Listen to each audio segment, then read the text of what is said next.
Astaghfirullah Rabbal baraya. Astaghfirullah minal khotoya.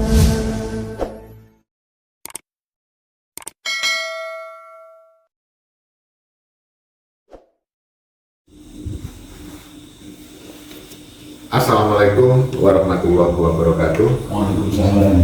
Alhamdulillah wa bismillah walhamdulillah la haula wala quwwata illa billah amma ba'du. Saudara-saudaraku yang kami cintai, yang kami banggakan, yang kami muliakan dimanapun panjenengan berada.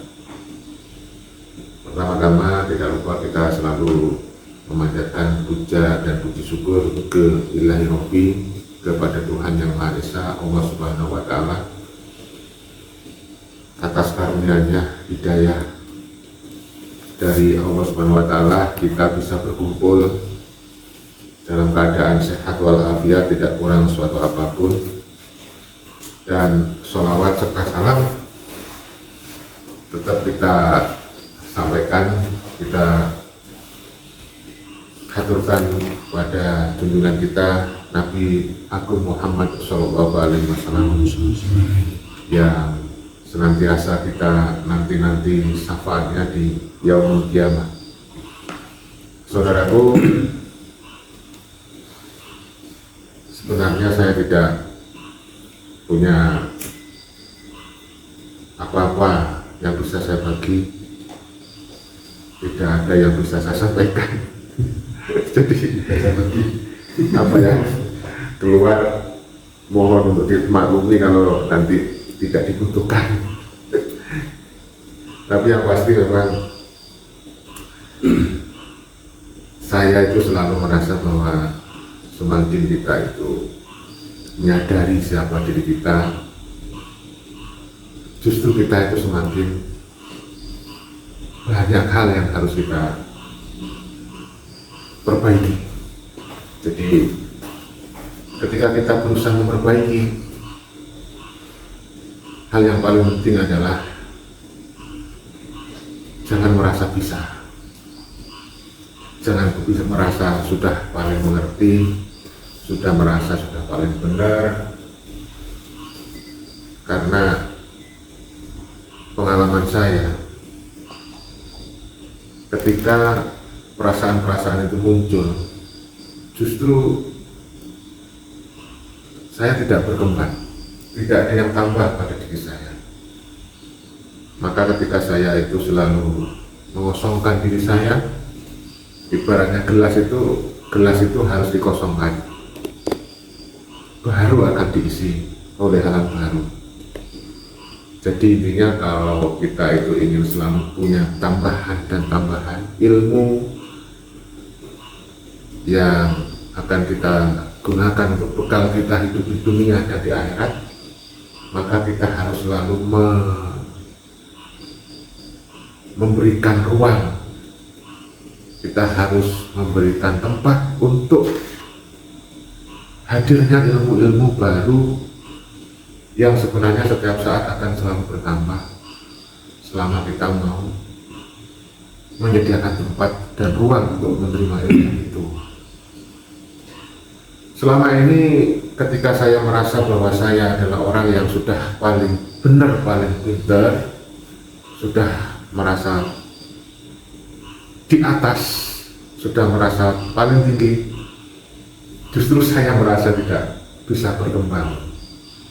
Tetapi ketika kita mengosongkan, selalu memberikan ruang untuk hadirnya hal baru yang positif, tentunya bukan yang negatif, maka hal baru itu akan selalu datang. Seperti itu. Jadi saya sering ngomong, ibaratnya diri kita itu gelas, jangan kamu merasa gelasmu itu sudah penuh. Kalau sudah penuh, bagaimana? Ya harus dikosongkan supaya dapat hal baru. Seperti itu. Nah, dulu ketika saya itu merasa bahwa apa yang saya jalankan sudah benar, lalu kita tidak membuka ruang untuk hal baru yang mungkin bisa ada yang lebih benar, maka kita nggak akan berkembang. Itu akan mengalami statis atau tidak Stagnan. yang mengalami stagnan, tidak ada kemajuan seperti itu. Jadi saudaraku, kunci untuk kita maju justru kita harus selalu menyiapkan ruang, wadah, tempat untuk hal-hal yang mungkin akan masuk ke dalam tubuh diri kita, hal baru tentunya yang positif ya. Karena apa? Untuk selamat di dunia itu dibutuhkan ilmu, untuk selamat di akhirat juga dibutuhkan ilmu. Nah, untuk selamat di dunia dan di akhirat dibutuhkan ilmu. Nah, untuk tempat ilmu inilah yang harus selalu kita siapkan ya. Demikian. Dalam kesempatan kali ini tentu saya ingin menyampaikan tentang pentingnya kita melatih diri untuk selalu mengosongkan diri.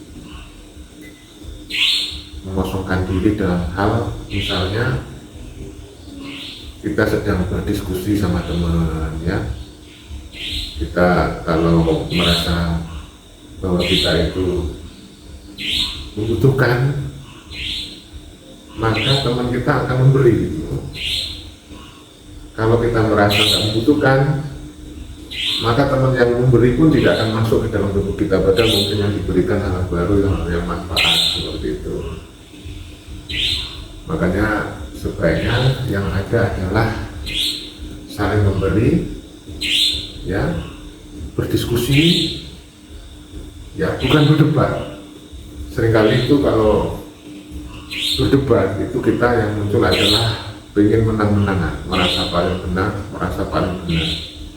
Tapi kalau diskusi itu lebih kepada saling mengisi, saling melengkapi. Karena pada prinsipnya kita tidak akan selalu sama. Dalam banyak hal mungkin ada perbedaan-perbedaan, tetapi perbedaan itu dibutuhkan untuk saling mengisi. Untuk saling mengisi, gotong royong, kerjasama, sehingga kita menjadi orang yang saling ulas asih ya, saling membantu seperti itu. Pada prinsipnya hal-hal seperti itu bisa terjadi kalau kita menyadari bahwa pada hakikatnya kita penuh dengan kekurangan seperti itu. Nah, sifat atau karakter atau perasaan sadar itu tidak bisa serta-merta muncul. Itu perlu dilatih, Seringkali saya menyampaikan bahwa semua organ tubuh kita, lahir dan batin, itu perlu difungsikan dengan cara melatih. Fisik kita, misalnya kalau kita punya keinginan untuk pandai main sepak bola, kalau kita nggak pernah latihan sepak bola ya nggak akan bisa menendang bola dengan baik. Hati kita pun ternyata sama. Ya, tidak hanya lahir yang perlu dilatih, batin juga perlu dilatih. Kalau hati kita selalu berpikir yang negatif, maka yang negatif aja yang ada di hati kita. Tetapi kalau kita latih dengan hal yang positif, ya positif saja. Termasuk kesadaran. Kesadaran itu tidak muncul tanpa ada proses untuk memunculkan dan melatihnya. Banyak orang yang tidak pernah mau menyadari hal itu, sehingga dia juga nggak mau melatih. Dia hanya percaya saja, hanya takut saja kepada orang-orang yang mungkin dianggap punya ilmu ya. Tetapi kalau kita itu tidak menggunakan akal sehat juga nggak benar dong. Menurut saya beragama itu selain dogma juga harus menggunakan akal sehat. Nah, termasuk tentang berzikir nih. Berzikir itu sebenarnya bukan hanya sekedar membaca kalimat thayyibah, membaca misalkan ini ya, tidak hanya sekedar membaca la ilaha illallah misalnya. Tetapi kita harus bisa menyadari, bahwa selain mulut kita membaca, kita harus punya kesadaran tentang zat yang sedang kita sebut. Nah, misalnya seperti itu. Jadi harus kita kenal itu yang kita sebut. Misalnya Allah, nah siapa Allah? Kalau kamu nggak mengenal Allah, kamu coba nyebut, ya nggak ngerti, ya kan? Misalnya kamu namanya Pak Yon, ya Pak Yon. Kamu tiap hari panggil Pak Yon ini. Kamu nggak kenal Pak Yon. Apa kira-kira Pak Yon merespon? Kira-kira? Nggak kenal ya, takut malah kamu nanti dikira penjahat lagi. Manggil-manggil sekedar jahat. Jadi kita harus mengenal dulu, mengenal dan dikenal. Saya kira seperti itu ya. Saya nggak ngerti nih, apa omongan saya bisa dipahami orang ya. Jadi seperti itu saya kira.